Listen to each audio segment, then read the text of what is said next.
大家好，歡迎翻到嚟環保 Lover 會客室，我係 Kitty。我哋今日請到呢位嘉賓呢，有個花名叫做環保村。到底佢平時會做啲乜嘢先俾朋友咁樣叫呢？佢其中一個興趣竟然同超英哥一樣喎，係睇雀仔。到底喺香港有咩雀仔好睇呢？歡迎我哋今日嘅嘉賓，香港觀鳥會副總監胡明川。明川你好。Hello，Kitty。你好，我哋今日都有另外一個嘉賓喎，係你不如你自己介紹啦。哦，呢隻係紅耳鵯，你自己整嘅。係我自己整嘅。係，我哋有 Boo 喺度。咁就我哋而家咧係嚟咗南新圍喎。我哋啱啱都睇咗一陣嘅雀仔啊。咁不如你講下點解你會中意睇雀仔啊？其實咧，可能呢條問題都幾多人問我。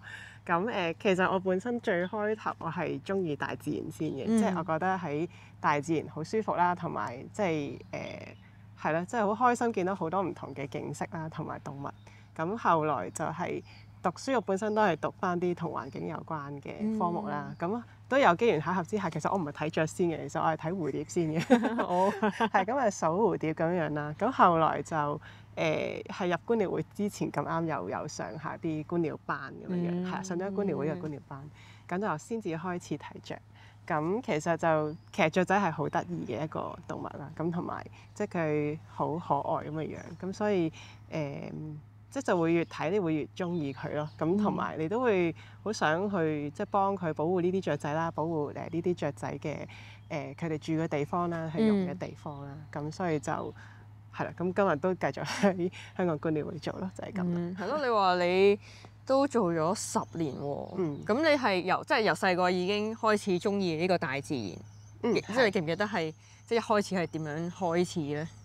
冇，其實可能以前細個有同屋企人行下山咁樣樣咯，跟住後來去到中學要揀科嘅時候就要諗要揀啲乜咯。咁但係其實都唔知揀啲乜，不過就可能覺得即係見到啲環境俾人破壞，我都覺得唔係咁中意啦，或者都唔想係咁發生嘅，所以覺得我不如讀翻啲同環保有關嘅科目啦。咁其實我覺得我都好彩，同埋都好即係好幸福嘅，你可以話。即係我嗰時大學係讀環境科學啦，即係包括一啲生物學啦、化學啦、生物科學啦，會讀環評報告啦，即係嗰啲呢科我唔合格，我都有讀，差啲唔合格係啦。係啊，water noise pollution 啊嗰啲嘢，啲 modeling 嗰啲都有做啊。我 minor geography 嘅，我後來 master 讀 ecology 嘅。咁所以一份工可以做翻晒我所有讀嘅所有嘢咧，其實係好難得咯。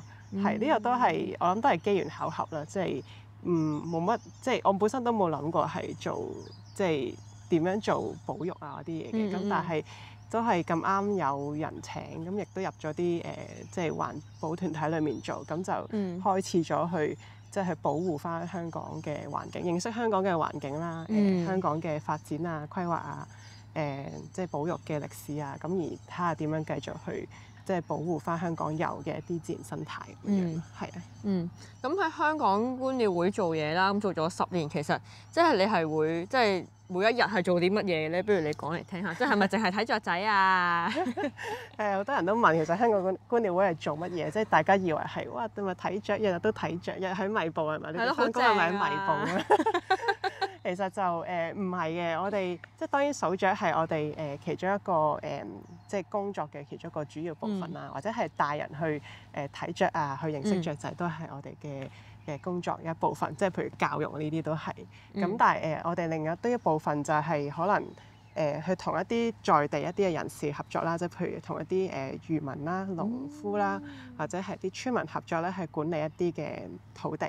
咁而嗰啲土地可能係令到佢可能個生態價值係增加啦，可能係更加適合雀仔去用，或者其他生態其他野生動物去用啦。咁而從而提升翻嗰度嘅生態價值。咁同埋其實都係唔係自己去做咯，主要其實係想 engage 一班在地嘅人士一齊去管理。即係譬如農民咁，佢本身都係種緊嘢，咁點樣種嘢之餘，亦都可以顧及生態咧。咁而喺後海灣好多個魚塘，其實就本身魚塘嗰個運作其實同雀仔保育都係息息相關嘅。咁所以即係即係尤其漁民佢去收翻啲漁獲啊，要去降水去攞啲魚出去賣嘅時候，咁喺塘底剩翻啲魚母仔、蝦母仔嘅時候咧，咁其實就啱啱就係可以俾到雀仔一個覓食嘅地方。咁所以其實即係本身嗰個香港嗰個塘魚養殖業啦，同埋雀仔保育其實係息息相關。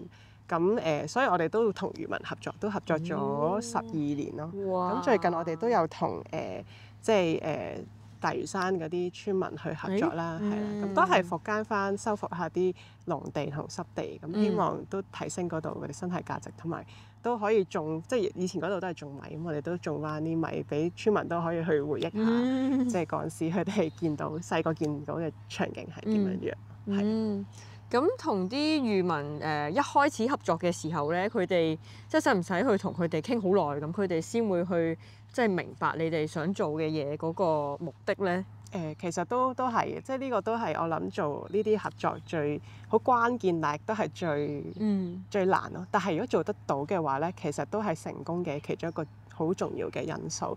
即係開頭同漁民傾，因為嗰時我唔係喺呢個 project 裏面，但係聽翻嚟講，就係每次我哋都係俾漁民鬧啊。即係其實係辛苦，但係即係過咗好幾年，大家係用時間同埋用我哋嘅工作去證明呢個關係係可以我哋係可以信任咯，同埋係呢個關係得以可以繼續去做咯。咁所以其實即係我哋啱啱就慶祝我哋每年都要幫佢哋搞，即係唔係幫佢哋搞？其實我哋都想推動本地嘅魚塘養殖業嘅。咁所以我哋每年都會搞一個叫魚塘節嘅即係慶典啦。咁我哋啱啱就做咗第10年嘅，係啊。咁就所以其實都係我哋都會當係一個我哋同漁民之間嘅一個成果，或者係一個慶祝啦。即係因為我哋彼此嘅合作，所以其實佢哋又可以得到益處，我哋雀仔又可以得到保育。咁其實都係一個即係多方都有好處嘅一個 project 咁樣樣，係。即係聽你咁講啦，保育其實就唔係淨係話話一個範圍出嚟保護咗佢，唔准入去咁就算，而係你應該要去同一啲在地嘅農民、漁民在地嘅人士去一齊去做好呢一個保育嘅工作，咁就有雙贏嘅局面，大家都係 happy 咁樣。呢個係一種嘅保育模式咯，即係譬如如果你係一個保護區呢個範圍去做一個保育咧，其實都係一種嘅保育模式嚟嘅。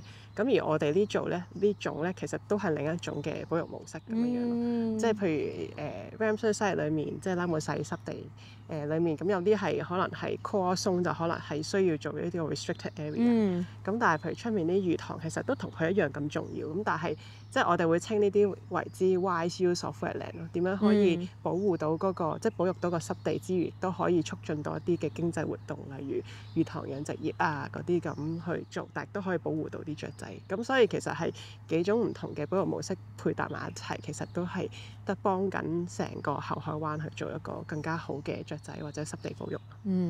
咁就真係唔係淨係用一種方法啦，要用唔同嘅方法，咁就要睇翻當地嗰個情況係點，就再去決定翻咁樣。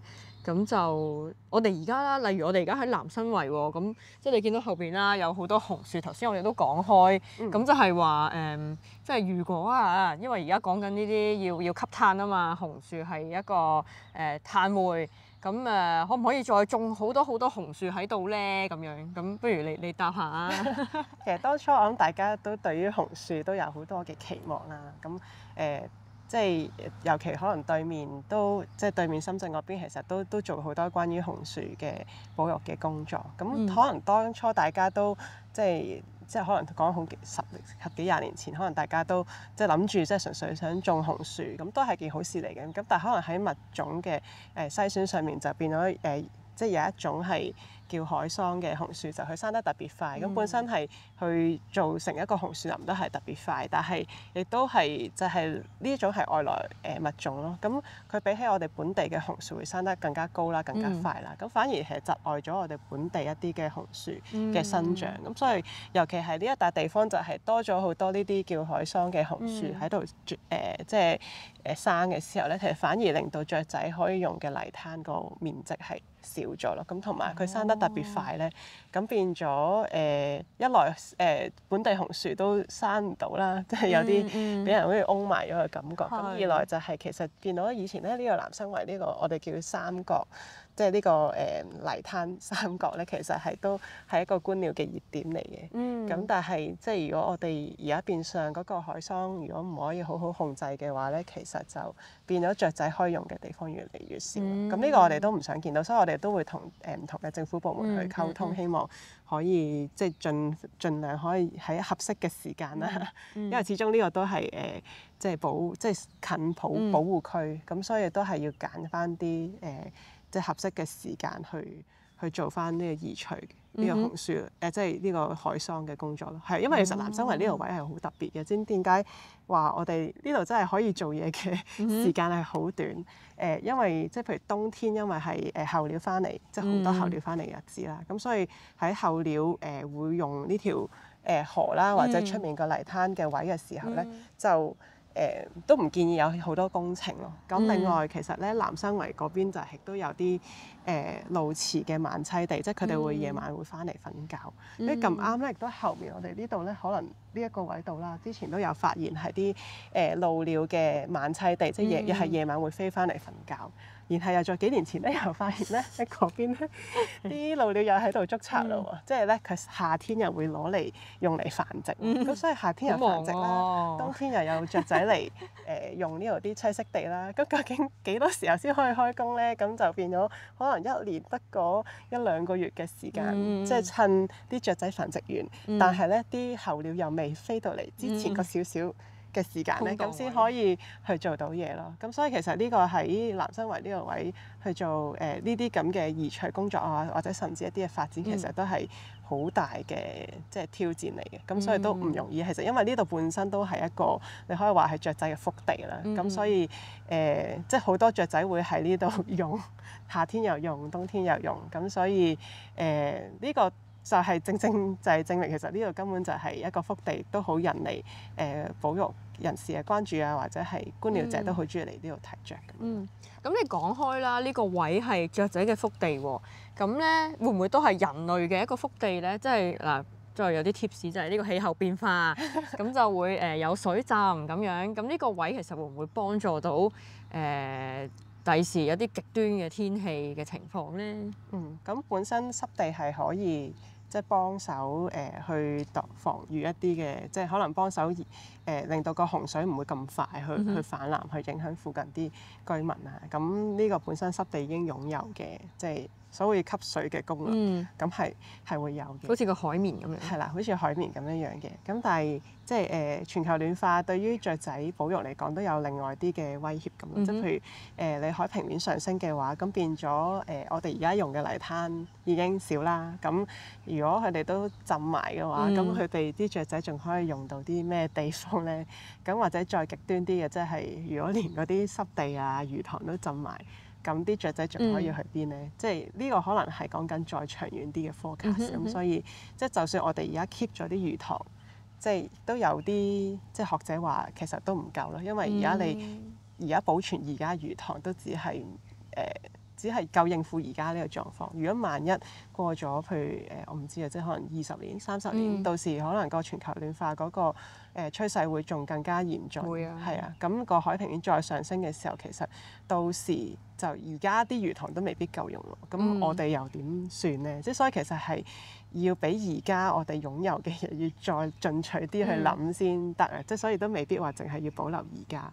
咁呢個係即係我諗呢樣嘢係都要再傾究竟點樣算嘅。係啦。咁但係其實就算而家譬如講雀仔呢啲嘢，可能係會比較要多啲研究，或者係好長遠先去見到啦。其實而家最即時可以見到全球暖化嗰個即係 impact 嘅話，其實係而家啲農民同漁民係最首當其衝係體驗緊呢個嘅全球暖化。即係譬如上年啦，啲農夫都同我哋講話，即係啲果樹失收，咁就係因為譬如即係2、3月嘅時候，啲果樹準備要開花嘅時候咧，咁又冇水，即係冇落雨咯喎。咁但係咧到去到4、5月，咁佢開花又準備結果嘅時候咧，又落好多雨喎，即係4、5月，即係2個月中2個月嘅時間啦。應該上年我哋睇翻係有差唔多15日係起碼黃雨或以上嘅暴雨。咁所以你諗下有1/4嘅時間都係處於呢個狀態，實變咗可能蜂蜜係失收嘅，因為你開花嘅時候咁可能啲雨水又會沖走晒啲蜜糖，咁啲蜂蜜又採唔到蜜咁啦。咁另外果樹都失收，咁因為你花又開唔好啊，或者授粉又授得唔好啊，咁結果變咗譬如龍眼啊、黃皮啊、荔枝嗰啲其實都失收，咁所以係無論蜂蜜啦、果樹啦、啲果實都係失收，咁其實都就係呢個就係全球暖化或者極端天氣影響緊農作物嘅收成咯。咁另外魚塘嘅話就係有啲極端天氣，即係如果佢啲水漲得太勁，當然啲魚佢本身養緊嘅魚會沖走晒啦。咁另外就係都係上年9月發生嘅嘢，就係9月又係有成差唔多10日咁樣，又係啲黃色暴雨警告啊嗰啲，又係落好多雨，咁變咗可能有啲外來入侵種嘅一啲魚，咁可能佢哋一啲叫生魚或者攀鱸嗰啲啦，咁佢哋本身係食啲甲殼類或者係魚苗嘅一種魚嚟嘅，咁係會識喺旱地上面爬到嘅，咁但係因為佢落雨就更加 facilitate 到去做呢樣嘢啦。咁就試過可能有一堆嘅生魚就去咗隔離個塘，然後食晒裡面啲蝦咁樣，咁又令到漁民去失收。咁而呢一樣嘢都係以前少啲見啦。一來以前可能養蝦唔係特別多，而家近年養多咗蝦。咁但係二來都係因為有啲咁嘅外來入侵種，亦都加上雨水令佢容易啲去爬過去下一個塘去揾嘢食。咁就變咗漁民都喺呢個情況之下都失收咯。咁其實呢啲對於漁民嚟講就係佢生計係直接受損咯。咁但係我哋住喺城市人就會覺得其實冇乜嘢啊，因為又未浸到我腳眼咁樣樣，咁就頂多都係我返唔到學或者返唔到工啫。咁但係漁民同農民係即係可以話返俾你聽好多故事，其實佢哋觀察到嗰個天氣係有咩變化，而呢樣嘢其實都係佢影響緊佢哋自己嘅生活同生計咯。係。咁香港作為一個城市啦，咁其實即係啲雀仔，如果我哋唔保護呢度啦，我哋啲雀仔會唔會識得飛去第二度啊？其實都冇乜所謂啊。其實咧，雀仔飛去邊我哋都控制唔到，即係佢哋雀仔我諗都係好誠實嘅一班即係動物啦。即係其實邊度有地方安全佢哋可以去棲息嘅，咁佢哋會去啦。邊度地方係揾到嘢食，佢可以餵飽自己嘅，同或者係佢要繼續遷徙，佢要起碼要有一個好嘅地方休息，同埋要食夠嘢，佢先可以繼續佢嘅遷徙路程。咁所以雀仔去邊其實都話俾我哋聽嗰個地方個生態環境或者個健康個環境嘅健康情況係點樣樣咯。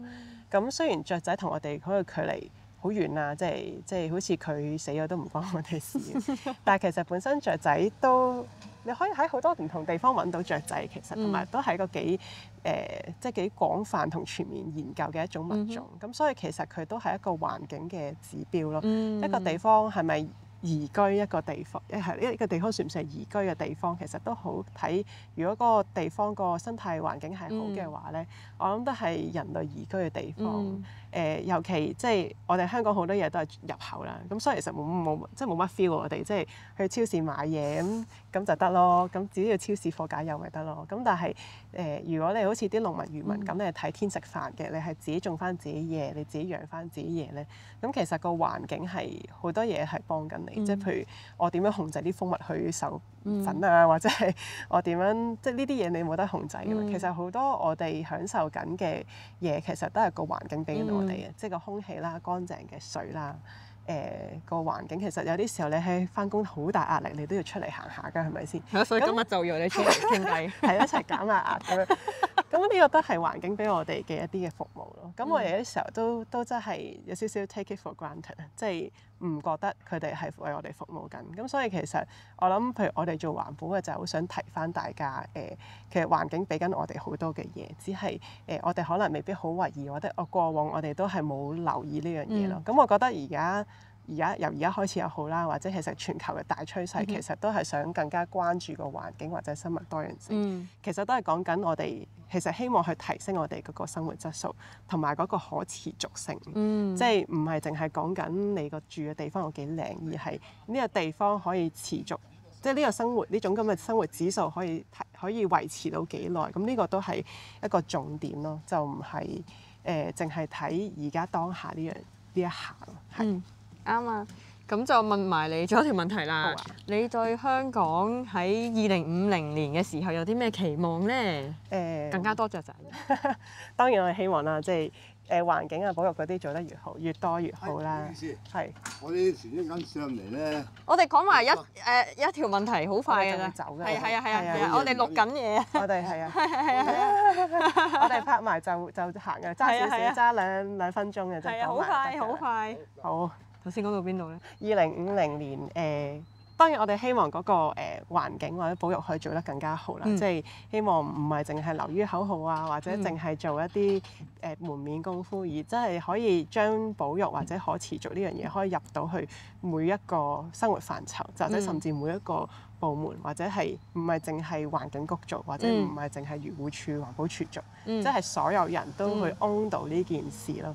咁而可能就算個環境有好多掣肘啊，有好多限制都好啦，我都希望大家都可以盡力去可以將自己做到嘅嘢盡量去做咯。咁希望到時都會有即係多啲好嘅環境俾大家去欣賞同埋去享受咯，仲可以見到咁多雀咯，我當然希望多啲黑臉琵鷺啊！係好啦，咁今日咧就好多謝明川喺度同我哋分享咗咁多關於雀仔啦、氣候變化啦，同埋佢嘅諗法。咁就如果大家中意呢一集環保 Lover 會客室嘅話咧，就記住要 like 啦、comment 啦，同埋要 subscribe 我哋嘅 channel 啦。咁就有啲咩心水嘅嘉賓咧，就記住留言話俾我哋聽啦。拜拜。